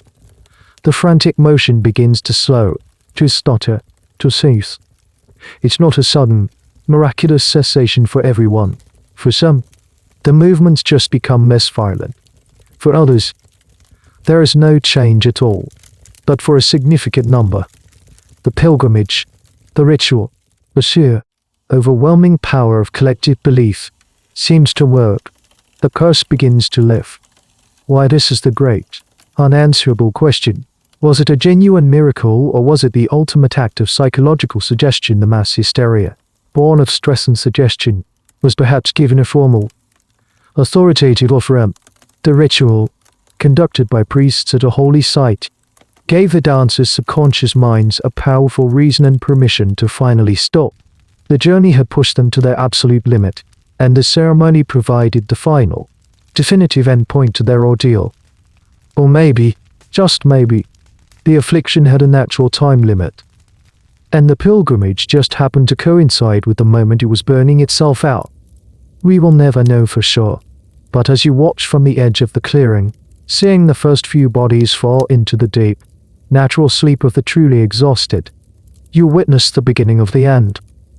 The frantic, horrifying dance is slowly, miraculously, giving way to a fragile and long-awaited stillness. Let's leave the mountainside shrine and travel back to Strasbourg. You didn't go on the pilgrimage. You were one of the ones who stayed behind, barricaded in your home, listening to the silence. The city is a different place now. The relentless, maddening rhythm is gone. The streets are quiet, eerily quiet. You finally unbolt your door and step outside. The air feels thin, empty, You walk towards the grain market, the epicenter of the madness. And it's just a deserted square. The hastily built stage is still there. A stark, lonely monument to the city's failed plan. The cobblestones are stained and scuffed. A ghostly map of the frantic, endless dance. It feels like a battlefield after the battle is over, haunted by the memory of the conflict. The survivors of the plague are not the dancers, but you, the ones who watched, the ones who hid, the ones who are now left to pick up the pieces. Your perspective is one of confusion, guilt, and a deep, gnawing anxiety. You see your neighbors emerging from their homes, blinking in the sunlight like moles emerging from their burrows. There are no joyful greetings. People just nod to each other, their faces grim. Everyone is thinner, their faces etched with the stress of the past month. The city is collectively suffering from a kind of post-traumatic stress. You talk to a friend who works as a city guard. He was one of the men who escorted the dancers out of the city. He tells you stories from the journey, his voice slow and haunted. He talks about the people who collapsed on the road, the relentless sound of the shuffling feet in the dock. He doesn't see them as sinners who were killed. He sees them as victims of a terrible, inexplicable ordeal. The news from the shrine at Savanite ripples back slowly. Messengers arrive, bringing reports that the rituals were a success, that many of the dancers have been cured. There is a sense of relief, but it's a fragile, muted relief. It's hard to celebrate a cure when you remember the cost. So many died. So many were lost on the road. The success feels more like a cessation of hostilities than a victory. A little-known but deeply human aspect of the aftermath was the problem of reintegration. What happens when the cured dancers come home? A few of them do begin to straggle back into the city in the following weeks, often brought by family members who went to fetch them from Savanite. They are wraiths, emaciated, weak, and psychologically scarred. They don't remember much of what happened. They have large gaps in their memory, a confused blur of motion and noise. How do you treat them? How do you look them in the eye? Just a few weeks ago, you were being told by the highest authorities that these people were sinners, cursed by God for their vanity. You whispered about their secret sins. You shunned them. No, they are back. Your neighbors once more. The guilt is a palpable thing. You see a woman who used to dance, now sitting quietly on her doorstep, her eyes vacant. You want to say something, but what can you say? Sorry, I thought you were cursed and left you for dead. The social fabric has been torn, and it's not easily mended. The shared trauma doesn't necessarily bring people together, it can also create deep, unspoken divisions. There's the silent hierarchy of suffering: those who danced, those who died, those who lost family, and those who just watched. The academic debate over the nature of the plague is not just an abstract historical question. It has real implications for how you, a survivor, would process the event. If it was ergot poisoning, then it was a tragic, natural disaster, like a flood or a fire. There is no one to blame. But if it was mass hysteria, a psychological contagion born of social stress, then the blame becomes much more complicated. Is the city council to blame for their disastrous cure? Are the priests to blame for stoking the fires of superstition? Are you, in some small way, to blame for contributing to the atmosphere of panic and fear that allowed the hysteria to take root? As you walk through the quiet streets of your city, you are walking through a crime scene where the nature of the crime, the identity of the victim, and the motive of the perpetrator are all unclear. You survived the dancing plague, but the silence that follows is its own kind of haunting. The city is no longer dancing, but it is far from healed. Now that the immediate horror has passed and a fragile quiet has settled over Strasbourg, let's pull the lens back. To truly understand why a whole city could be tipped into a month of deadly, hysterical dancing, you have to look beyond the events of that one summer. You have to understand the world you were living in. The year 1518 was not a peaceful, stable time. It was a pressure cooker, and the dancing plague was just one of the ways the steam escaped. Let's start with the most basic human need: food. You are living at the tail end of a period that historians call the Little Ice Age. The climate is colder and wetter than it is today. Harvests are unreliable. For several years leading up to 1518, the grain harvests in the Rhine Valley have been disastrous. Famine has been a constant, looming threat. This isn't just an inconvenience, it's a matter of life and death. The price of bread, the staple food for the vast majority of the population, has skyrocketed. You are likely malnourished. Your children are hungry. You see beggars in the street who are literally starving to death. This chronic hunger creates a baseline of physiological stress. A poorly nourished body is more susceptible to disease, and a mind worried about its next meal is more susceptible to anxiety and despair. On top of the famine, there is disease. Not just the usual ailments of a pre-modern city, but new, terrifying ones. The French pox, what we now know as syphilis, has been tearing its way through Europe for the past 2 decades. It's a horrifying disease, with gruesome symptoms and no known cure. Leprosy is still a terrifying reality, with leper houses existing outside the city walls. And the memory of the Black Death, which had devastated Europe a century and a half earlier, still lingers in the collective consciousness. People know that a mysterious, unstoppable pestilence can wipe out 1/3 of the population. They live with the constant, low-grade fear that it could happen again. This combination of famine and disease creates what historians call a mortality crisis. Death is a constant, visible presence. This isn't just about physical hardship, it's about a deep, existential dread. Now add the spiritual crisis. For 1,000 years, the Catholic Church has been the unquestioned, monolithic spiritual authority in your life. It governs your birth, your marriage, your death. It is the framework for your entire understanding of the universe. But that foundation is cracking. You hear whispers of a rebellious monk in Wittenberg named Martin Luther who, just a year before, challenged the authority of the Pope himself. His ideas are spreading like wildfire, thanks to the revolutionary new technology of the printing press. You may not be a theologian, but you feel the tremors. You hear arguments about salvation, about the role of priests, about the nature of faith itself. The very institution that is supposed to offer comfort and certainty in these troubled times is itself becoming a source of conflict and confusion. Your spiritual world, which was once solid ground, is starting to feel like quicksand. A fascinating and less discussed element of this context is the legal and social status of women.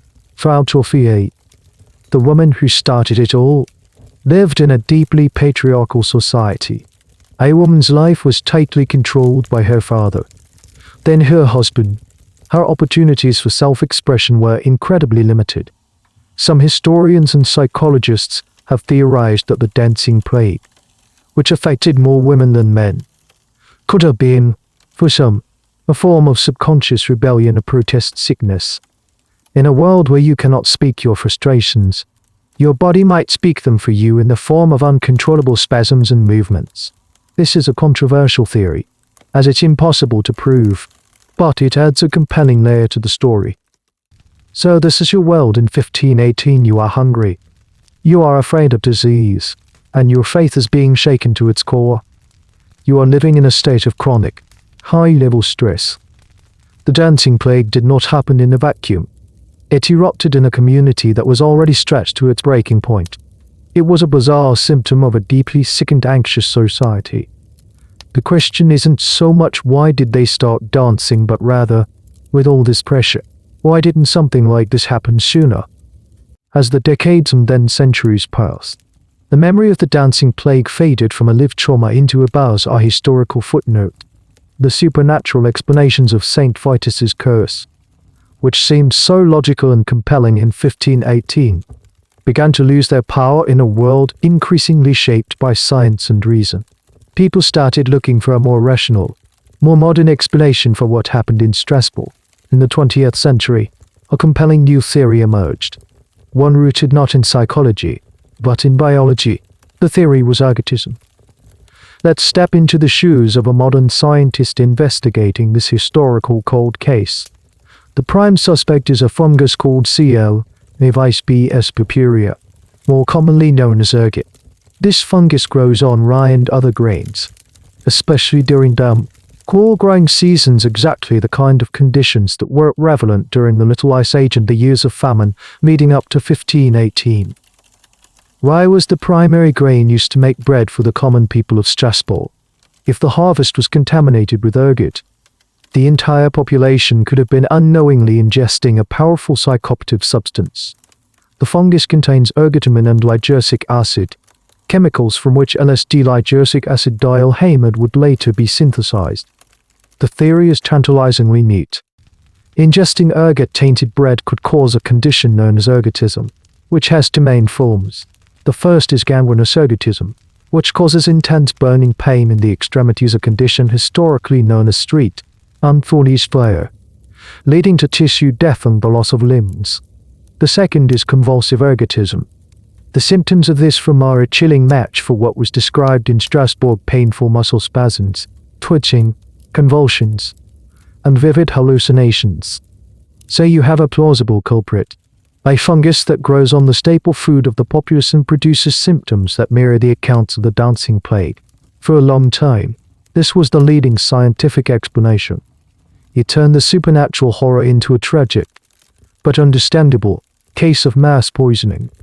However, as a discerning investigator, you soon find holes in this theory. Big holes. First, the symptoms don't perfectly align. While convulsive ergotism causes spasms, the historical accounts describe a more coordinated, if frantic, form of dancing. People were moving for days on end. Could people suffering from intensely painful, seizure-like convulsions really dance for a month, as we noted on the pilgrimage? Could they have survived a 25-mile march? It seems unlikely. Second, there's the death toll. Ergotism is highly lethal.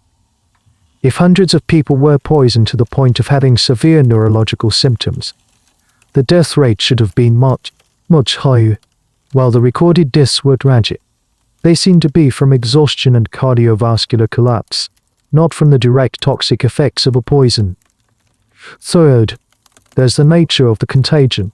The plague spread slowly, at first one person, then a few, then a dozen, then hundreds over the course of a month.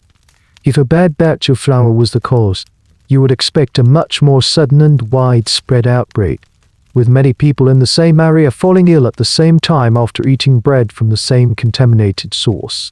The slow, person-to-person spread looks much more like a psychological phenomenon than a poisoning. A small, but crucial, detail that ergot supporters point to is the location of the shrine. Why was St. Vitus associated with convulsions? Perhaps because people suffering from convulsive ergotism street Antony's fire was sometimes conflated with street. Vitus's dance had been making pilgrimages to these shrines for centuries. The association might not be a cause of the interpretation, but a result of long-term experience with the poison. This is one of the points that keeps the ergot theory from being dismissed entirely. The debate still rages in academic circles. Some historians argue for a dual-cause theory. Perhaps a mild case of ergotism acted as a trigger, causing initial symptoms in a few susceptible individuals, which then sparked a larger wave of mass hysteria in the stressed-out population. It's an attempt to reconcile the biological and psychological evidence. So, the ergot theory, while scientifically elegant, doesn't quite fit all the facts. It's a compelling suspect, but the evidence is circumstantial at best. The idea of a whole city tripping on moldy bread is a fascinating one, but the strange, specific details of the dancing plague of 1518 suggest that the truth might be even stranger, rooted not in the body's chemistry, but in the mind's mysteries. With the ergot theory looking shaky, you turn your modern investigative lens to the most widely accepted explanation today: mass psychogenic illness, or as it's more commonly known, collective hysteria. This theory suggests that the dancing plague was not a disease of the body or a result of poison, but a disease of the mind, a psychiatric epidemic born out of extreme and prolonged stress. Let's break down this concept. Imagine the city of Strasbourg in 1518 as a single, incredibly stressed out person. As we've established, This person is starving, terrified of disease, and existentially anxious about the state of the world and their own salvation. The pressure is immense. When an individual is under that much stress, their mind can sometimes create physical symptoms as a way of expressing that unbearable psychological pain. This is called a conversion disorder. Mental distress is converted into a physical problem. Now, imagine that happening on a massive scale. That's the core of the mass psychogenic illness theory. It starts with Frau Rolfier. We don't know what her personal circumstances were, but it's not hard to imagine she was living with the same cocktail of fears as everyone else, perhaps with her own private griefs or anxieties on top. For whatever reason, her mind and body reached a breaking point, and her distress manifested as an uncontrollable physical action. Dancing. She became patient zero of a psychological contagion. Her neighbors see her. Her strange, public breakdown acts as a powerful, terrifying trigger for them. They are already primed by their own anxieties. They see her suffering and, on a subconscious level, their minds recognize it as a possible, if horrifying, response to the pressure they are also feeling. The idea, the possibility, of losing control in this way is planted in their minds. Then the authorities step in, and in their catastrophic misunderstanding, they pour gasoline on the fire. They don't isolate Frau Rolfier or treat her with rest and quiet. They put her on a stage. They hire musicians. They validate the sickness and make it the center of public attention. They essentially create the perfect environment for a psychological contagion to spread. The stage, the music, the constant public focus, it all acts as a powerful form of social suggestion for an anxious onlooker. The message is clear: this is a real thing that is happening. This is how people are reacting to the world. This could happen to you. The hypnotic beat of the drums could have even induced a trance-like state in some susceptible individuals, lowering their psychological defenses and making them more open to suggestion. One of the key pieces of evidence supporting this theory is the profile of who was affected. While records are incomplete, they suggest that the plague disproportionately affected women and young people. This is a common pattern in many documented cases of mass psychogenic illness. These were often the groups with the least social power and the fewest acceptable outlets for expressing distress in a patriarchal society. Their sickness became a form of nonverbal, subconscious protest. A fascinating, and often overlooked, parallel can be found in modern cases. In 2012, a group of teenage girls at a high school in Leroy, New York, developed uncontrollable tics and verbal outbursts. The Leroy tics became a media sensation, and the symptoms spread to more than a dozen girls. After extensive medical testing found no environmental or infectious cause, the official diagnosis was mass psychogenic illness. The girls, it was believed, were unconsciously manifesting the intense social and academic pressures they were under. This modern case provides a powerful, if controversial, lens through which to view the events of 1518. Of course, the mass hysteria theory is not without its critics. Some historians argue that it feels dismissive, reducing the real, physical suffering of the dancers to something that was all in their heads. They argue that this explanation is too convenient, a modern psychological label applied anachronistic ally to a complex historical event. The debate on this is far from over. Did the people of 1518 experience psychogenic illness as we define it? Or were they experiencing a culturally specific distress idiom, a way of expressing suffering that was unique to their time and belief? Like the idea of being cursed by a saint. Ultimately, the mass hysteria theory presents the dancing plague as a profound and terrifying testament to the power of the mind. It suggests that our collective beliefs, fears, and anxieties can shape our physical reality in ways we are only just beginning to understand. The dancers of Strasbourg weren't poisoned by a fungus, they were poisoned by fear. Their dance was a fever dream of a terrified society, played out in the flesh on the city's cobblestone stage.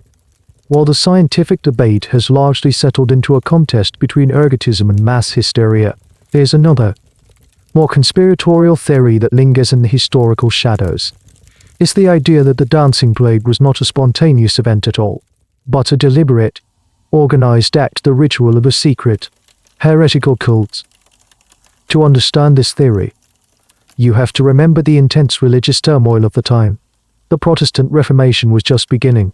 For centuries, the Catholic Church had ruthlessly suppressed any group that challenged its doctrine, labeling them as heretics. Groups like the Cathars and the Waldensians had been hunted down and destroyed. But these beliefs didn't always disappear. Sometimes they just went underground, practiced in secret, away from the watchful eyes of the authorities.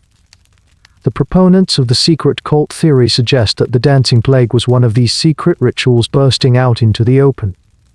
They argue that the dance was not an involuntary spasm, but a form of ecstatic religious worship, a trance-like state deliberately induced to achieve a connection with the divine, outside the strictures of the established church.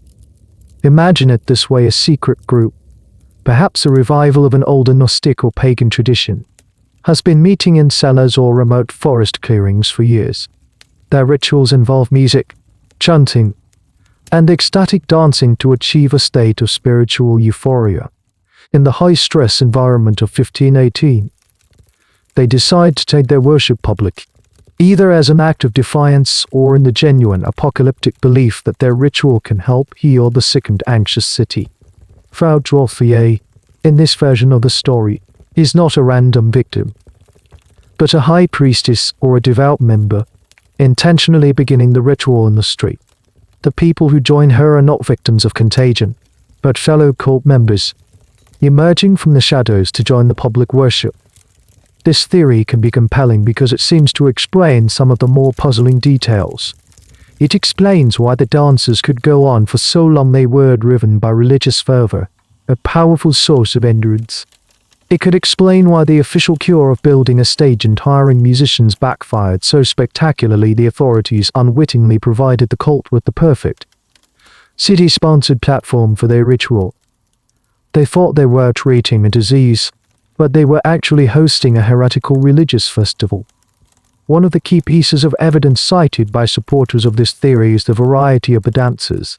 As mentioned, chroniclers noted that people weren't all moving in the same way. Some jumped, some spun, some shuffled. A critic of the hysteria model might ask if it's an involuntary neurological reaction.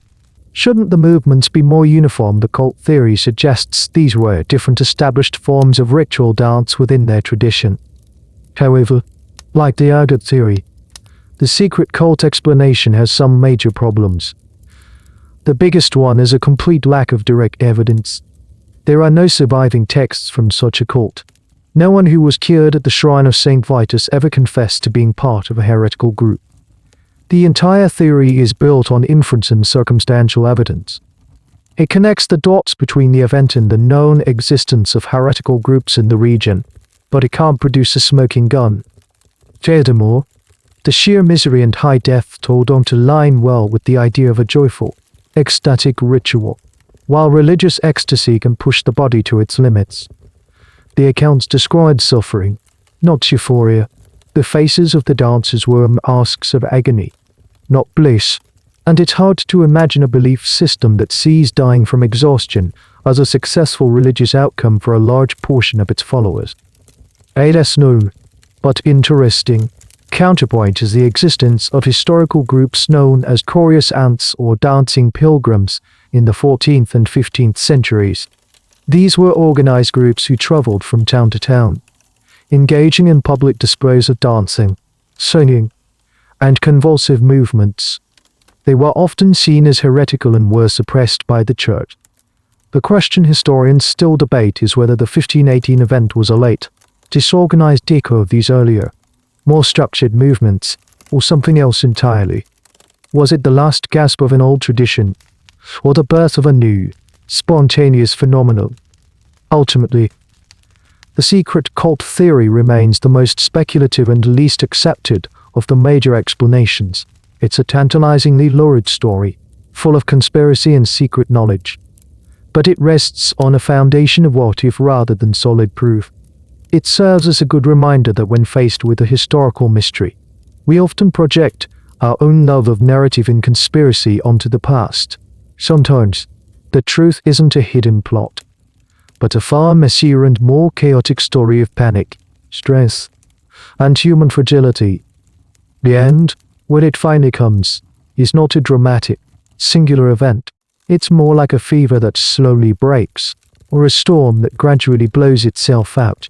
By late August and into early September, the terrible energy that had seized Strasbourg for the better part of 2 months begins to dissipate. The dance doesn't just stop, it fades away. The pilgrimage to the shrine at Savigny was the turning point. For many, the combination of the grueling journey and the powerful psychological impact of the religious ritual at the shrine seems to have provided a definitive endpoint to their ordeal.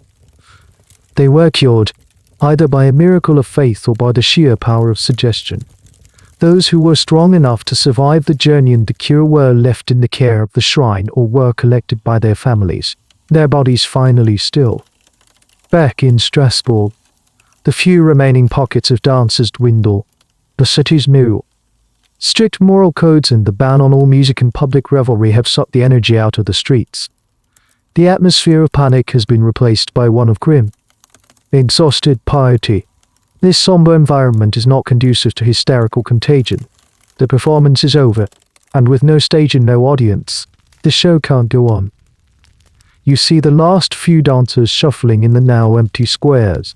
They are the most persistent cases.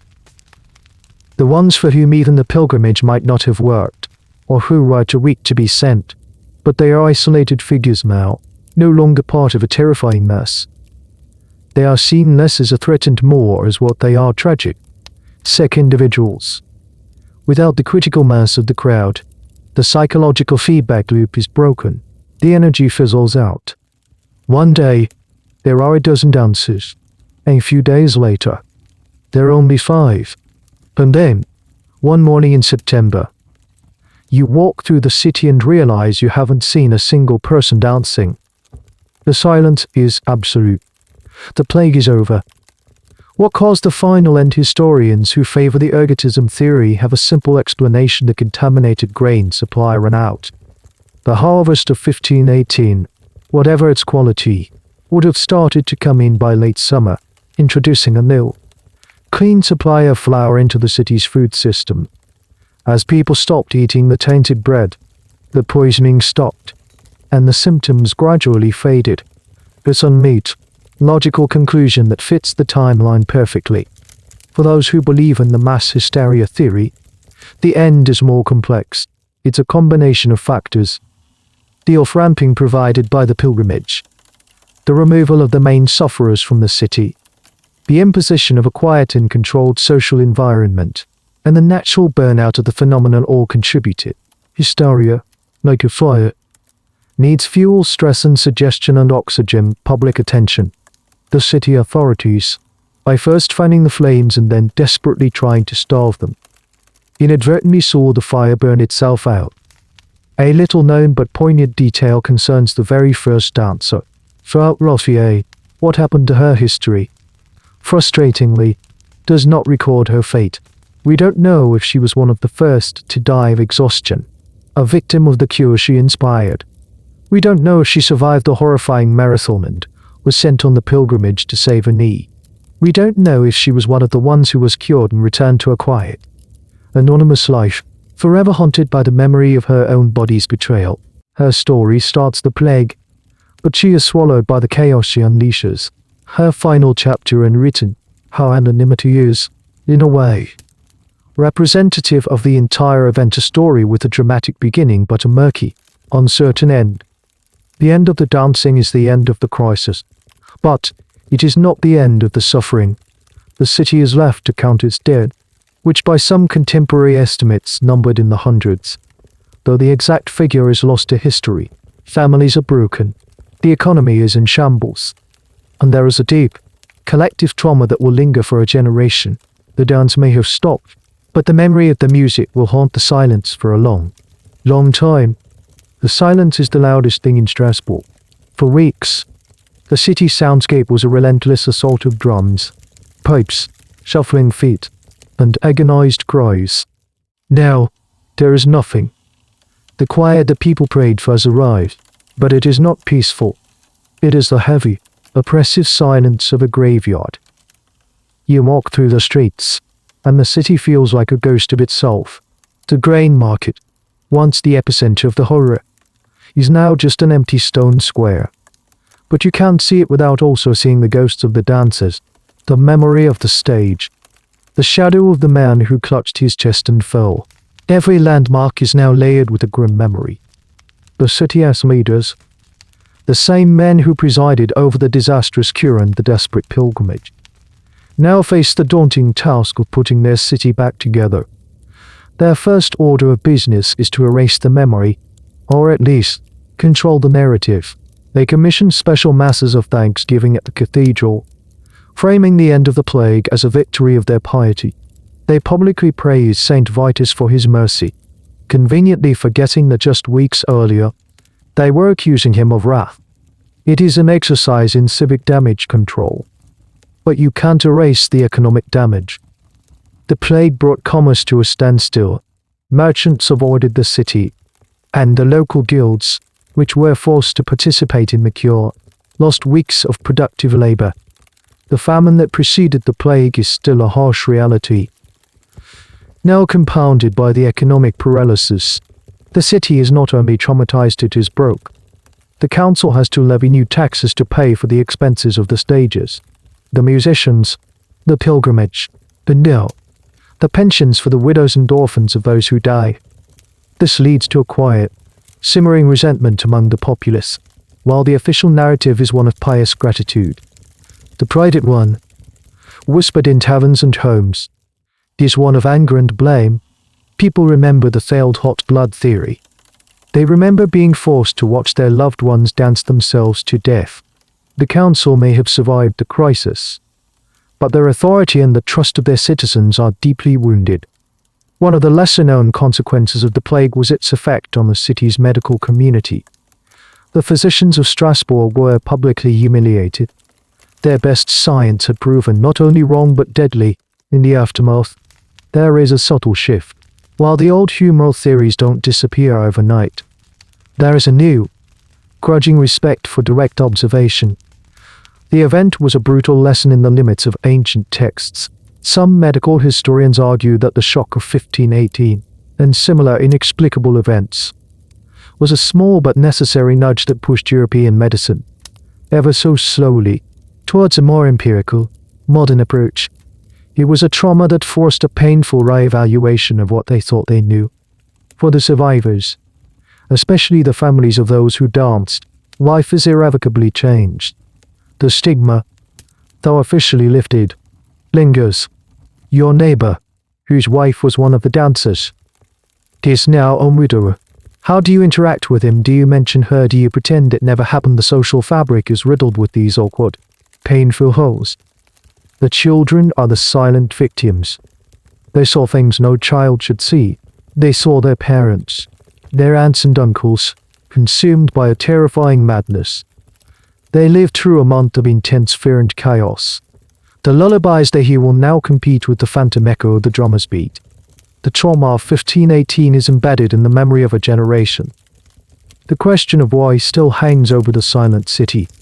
While the authorities push the story of a curse and a miraculous cure, you are not so sure. You saw it all. You saw the hunger, the fear, the failed medical advice, the religious panic. You can't point to a single cause. It feels like a perfect, terrible storm, where every element, social, psychological, spiritual, and maybe even biological, collided at once. Strasbourg is silent now. The dancers are gone, but the city is forever changed. It carries the scar of that summer, a quiet reminder of how thin the veil of civilization can be, and how easily a society can ant its way to the edge of the abyss. As the memory of 1518 begins to scar over in Strasbourg, you might be tempted to think of it as a singular, freak event, a buzz or one-off in the annals of history. But if you zoom out and look at the broader sweep of the late medieval and early Renaissance periods, you do realize that Strasbourg was not alone. The dancing plague of 1518 was the most famous and deadliest outbreak, but it was part of a strange, recurring pattern of dancing menace that erupted across Europe. Let's take a quick, unsettling tour. Go back over a century, to 1374, along the banks of the Rhine River.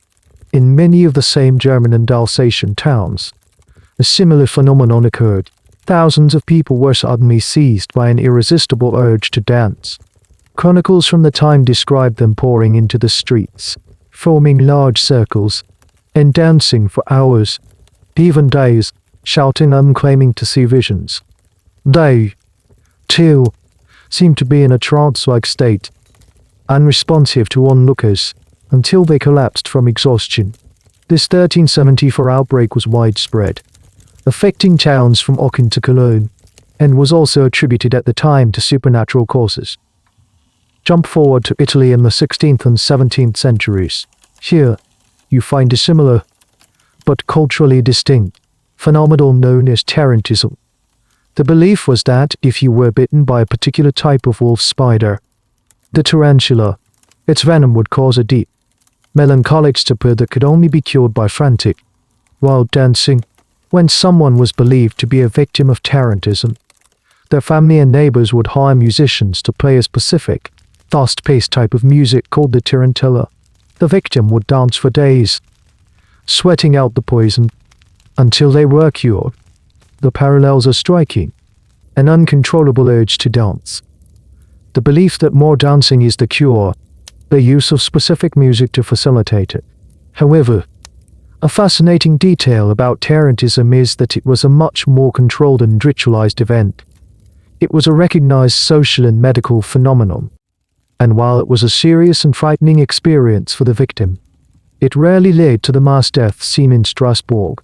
It was an accepted, if strange, part of the culture. Historians and sociologists still debate the connection between these events. Was the 1518 plague a more virulent, disorganized version of the same underlying phenomenon seen in 1370, or was tarantism a more ritualized, and therefore safer, cultural expression of the same psychological pressures? It's a classic nature versus nurture argument on a historical scale. Was the tendency towards these physical manifestations of stress a common human response nature, or were these behaviors learned and transmitted culturally nurture? Even stranger, the echoes of this behavior didn't stop in the 17th century. While the large-scale dancing plague seemed to vanish as Europe moved into the Age of Enlightenment, smaller, more contained outbreaks of what we might now call mass motor hysteria have been recorded ever since. From twitching fits in a Welsh religious revival in the 18th century to the laughing epidemic that broke out in a girls' school in Tanganyika, now Tanzania, in 1962. History is peppered with examples of physical symptoms spreading like a virus through a stressed population. A lesser known, but chillingly relevant, echo occurred in Kosovo in 1990. Amidst intense ethnic and political tension, thousands of ethnic Albanian students suddenly began to experience symptoms like fainting, twitching, and convulsions.